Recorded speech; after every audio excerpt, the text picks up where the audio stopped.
जय जय श्री राधे, श्री कुंज बिहारी, श्री हरदास। देखिए, इस मनुष्य जीवन हमें जो मिला है, लेकिन इसमें इतने कष्ट आते हैं। सब यही चाहते हैं कि देखिए धन दौलत सब कुछ इस इंसान कमा सकता है, लेकिन एक प्रभु की, हमारे ठाकुर जी की जो भक्ति है ना, हमारे श्री जी की जो कृपा है ना, वो जल्दी नहीं प्राप्त कर पाता है। आज हम श्री धाम वृंदावन अपने मैके दीदी के यहाँ हैं, और आज जैसे कथा संपन्न हुई है तो महाराज जी थोड़ा सा फ्री हुए हैं, तो उनसे चर्चा करेंगे। महाराज जी, किस तरीके से हम सब मनुष्य गृहस्थी जीवन में रहकर श्री अपनी राधा रानी जी के और परम पिता श्री ठाकुर बांके बिहारी जी की अनन्य कृपा प्राप्त कर सकते हैं। महाराज जी राधे राधे। महाराज जी, आप बताइए हमारे प्रिय सभी भक्तों को कि किस तरीके से हम अपने गृहस्थी जीवन में रहकर, क्योंकि बहुत सारे कार्य होते हैं, बच्चों को भी देखना होता है, परिवार भी देखना होता है, बहुत साधारण सा सिंपल से मार्ग कौन सा है जिससे हम श्री जी की सेवा प्राप्त कर सकते हैं? आइए। देखिए, भक्ति मार्ग जो है ना, भक्ति मार्ग पहले तो ये समझने का विषय है। अधिकतर लोगों को भ्रांति क्या होती है, भक्ति मार्ग पे चलने का मतलब ये है कि दुनिया को छोड़ देना। परंतु भक्ति मार्ग बाहर की वस्तु है ही नहीं, ये अंदर की वस्तु है। कोई गृहस्थ आश्रम में है अथवा कोई सन्यासी बन चुका है, विरक्त वेश ले चुका है, भगवत प्राप्ति सबके लिए है। परंतु कली काल में जितने संत हुए हैं वो गृहस्थ आश्रम में अधिकतर हुए हैं। तो प्रधानतः गृहस्थ आश्रम में रह के आपका जो प्रश्न है कि भगवान की कृपा कैसे प्राप्त करें, कल्याण कैसे अपना करें, भगवान ने गोस्वामी जी के माध्यम से यही बताया है। कलयुग केवल नाम आधारा, सुमिर सुमिर नर उतरहि पारा। कलयुग में गोस्वामी जी ने केवल नाम को आधार बताया। इसके अलावा दूसरा कोई साधन क्यों नहीं है? क्योंकि कलयुग में भगवान का जो नाम है, ये नाम जीव के समस्त जो पाप है उसको नष्ट करके उसको परम कल्याण की प्राप्ति कराने वाला है। तो यदि सबसे सहज उपाय कहा जाए, भगवान की निरंतर कथा का श्रवण, उसके बाद भगवान के नाम का जप। अच्छा, निरंतर कथा के श्रवण की आवश्यकता क्यों है? क्योंकि हम मानवों में नाना प्रकार के दोष भरे हुए हैं। तो जैसे कोई घड़ा हो, उसमें चारों तरफ छिद्र छिद्र हो, छेद हो, और उसमें हमें जल भरना हो तो हम कैसे भरेंगे? जल भरने के लिए हम उसे ले जाके जलाशय में यदि रख दें तो उसमें हमेशा जल रहेगा। ऐसे ही हमारे अंदर बहुत सारे छल छिद्र हैं, तो वो छल छिद्र जब तक हैं तब तक हम उन सद्गुणों को, भक्ति के गुणों को नहीं स्वीकार कर सकते हैं। तो उसके लिए सबसे आवश्यक है अपने जीवन रूपी घट को हम भगवान की कथा रूपी जलाशय में डुबो दे, और निरंतर कथा का आश्रय लेते हुए जो कर्म कर रहे हैं उस कर्म को करते हुए भगवान का नाम जपते रहें। नाम जपने के लिए गोस्वामी जी ने इतनी स्वतंत्रता दे दी है कि भाव कुभाव अनख आलसहूं, नाम जपत मंगल दिसिदसहूं। आपको बहुत भाव आ रहा है तो आप भाव से नाम जपिए, भाव नहीं बन रहा बिना भाव के जपिए, अनख बिना मन के जपिए, आलस्य आ रहा उसमें भी भगवान का नाम जपिए। भगवान का नाम हर समय कल्याण करता है। बस भगवान को प्राप्त करने का सबसे सहज और सरल उपाय है भगवान के नाम का जप, उनके कथा का श्रवण। इतने करने मात्र से ही भगवान की कृपा प्राप्त हो जाती है। इसके अलावा सद आचरण का व्यवहार करना। जैसे हम भगवान की भक्ति करते हैं तो भगवान हर जीव में निवास करते हैं, तो हर जीव में परमात्मा का वास है, ऐसा हृदय में विचार रखना। और यदि कोई बहुत सांसारिक, हम संसार में रहेंगे तो संसार की कई बातें हमारे हृदय पे लगती हैं, तो उन बातों को बहुत अधिक चिंतनीय न बना करके, उन विषयों पे बहुत अधिक चिंतन न करके, ज्यादातर हम अपने चिंतन का विषय इस तरफ रखें कि हम इस जीवन में अपना कल्याण कैसे कर पाएं। इस प्रकार से जब हम निरंतर भगवान का आश्रय लेकर उनके नाम का जप करेंगे तो अवश्य में ठाकुर जी कल्याण करेंगे, क्योंकि ठाकुर जी का सहज स्वभाव है कृपा करने का। तो यदि हम एक माध्यम बनाए तो वो कृपा अवश्य करते हैं। बस कमी हमारी है कि हम वैसा ठाकुर जी की कृपा प्राप्ति के लिए प्रयास नहीं कर पा रहे हैं। यदि हम प्रयास करेंगे, ठाकुर जी का नाम जपेंगे, उनका कथा सुनेंगे, महापुरुषों की वाणियों को सुनेंगे, जो भगवत प्राप्त महापुरुष उनकी वाणियों को सुनेंगे, तो फिर हमारे जीवन में परिवर्तन आना अवश्य आएगा, उसमें कोई संदेह नहीं है।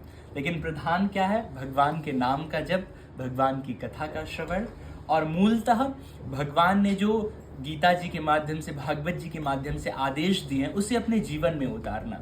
और ये संदेह कभी नहीं रखना चाहिए कि भक्ति मार्ग में चलने का मतलब ये होता है कि भाई जब हम सब कर्तव्यों से निवृत्त हो जाए। कर्तव्य से कभी नहीं निवृत्त होने वाले।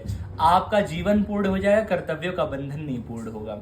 इसलिए आप जब आपको ये ज्ञान हो जाए भगवान के नाम में कल्याण है, उसी समय से भगवान के नाम में लग जाइए और अपने मन को शांत करके, मन को शांत कर कौन करेगा? भगवान की कथा। मन को शांत करके भगवान की कथा सुनिए, भगवान का नाम जप करिए, इतने मात्र से कल्याण हो जाएगा। बहुत अधिक नहीं है, लेकिन अधिक उनके लिए लगता है जो उसको करते नहीं है। तो बहुत अधिक कहने से लाभ नहीं होता है, बहुत अधिक करने से लाभ होता है। तो भगवान का नाम जपिए, भगवान की कथा श्रवण कीजिए और श्री राधा वल्लभ लाल के सुंदर मुख कमल को अपने हृदय में विराजमान करके श्री किशोरी जी के स्वभाव का चिंतन करते हुए सदैव ये विचार करते रहिए कि उन्होंने कितनी कृपा की, हमें मानव जन्म दिया, उन्होंने कितनी कृपा की कि अपने आप से जोड़ दिया हमें, अब हमें भी तो कुछ करना चाहिए।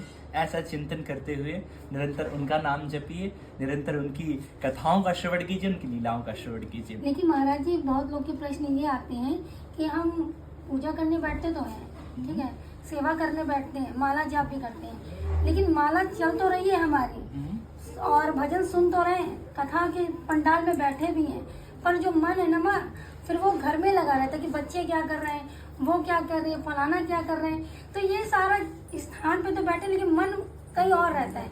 इसको एकाग्र कैसे करें? देखिए, मन की जो गति होती है ना, इतनी सहज नहीं है कि प्रथम अवस्था में ही, प्रथम श्रेणी में ही मन हमारे वश में आ जाए। श्री अर्जुन जी महाराज से बढ़कर हमारी श्रेणी नहीं हो सकती। ठाकुर जी उनके सखा हैं, लेकिन वो भी कहते हैं मनो ही चंचल कृष्णा। भगवान, हमारा मन बड़ा चंचल है। उतनी उच्च अवस्था में जब उनका मन चंचल है तो प्रथमया हमारा मन स्थिर नहीं हो सकता।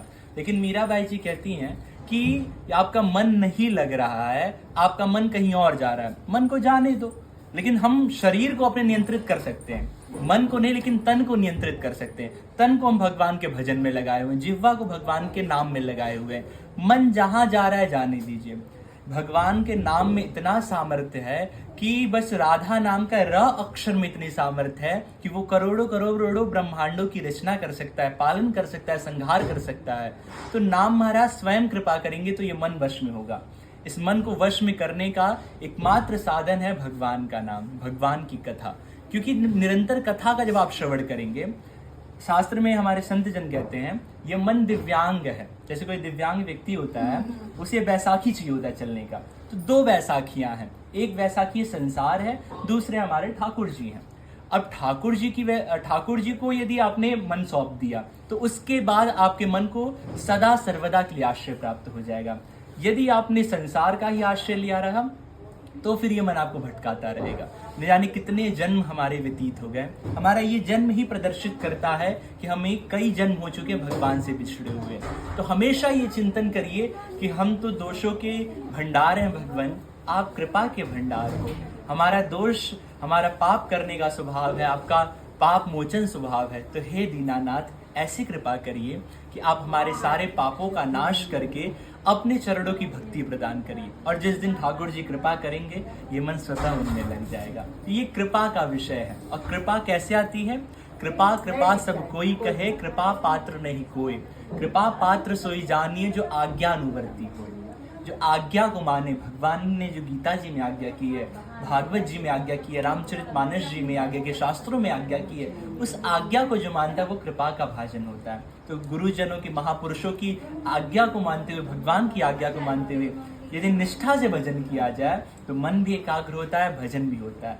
और मन एकाग्र भी भक्ति ही कर सकती है, और किसी मार्ग से, ज्ञान मार्ग अथवा अन्य मार्गों से नहीं होता है। ये तो बड़े बड़े ऋषि, विश्वामित्र जी की 10,000 वर्ष की तपस्या, एक बार अप्सरा आई, उनकी तपस्या बिगड़ गई। तो ये मन तो कभी फिसल सकता है। इसीलिए निरंतर, हमने पहला दृष्टांत इसलिए घट का दिया, घड़े का दिया।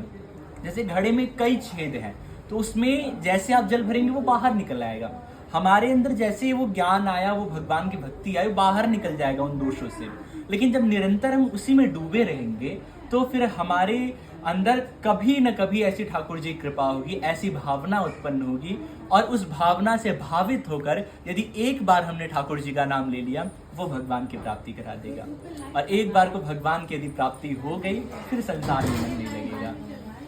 तो महाराज जी ने देखिए कितने सुंदर वचनों से, अपने मधुर वचनों से हमें ये चीज बात बताई है। तो आशा करते हैं कि आप लोग इनके मधुर वचनों को अपने जीवन में जरूर ढालिएगा। और सभी के ये प्रश्न रहते हैं तो सभी को समस्या का समाधान मिल चुका होगा। सभी को राधे राधे महाराज जी, राधे राधे, राधे श्याम। जय श्री राधे राधे। श्याम।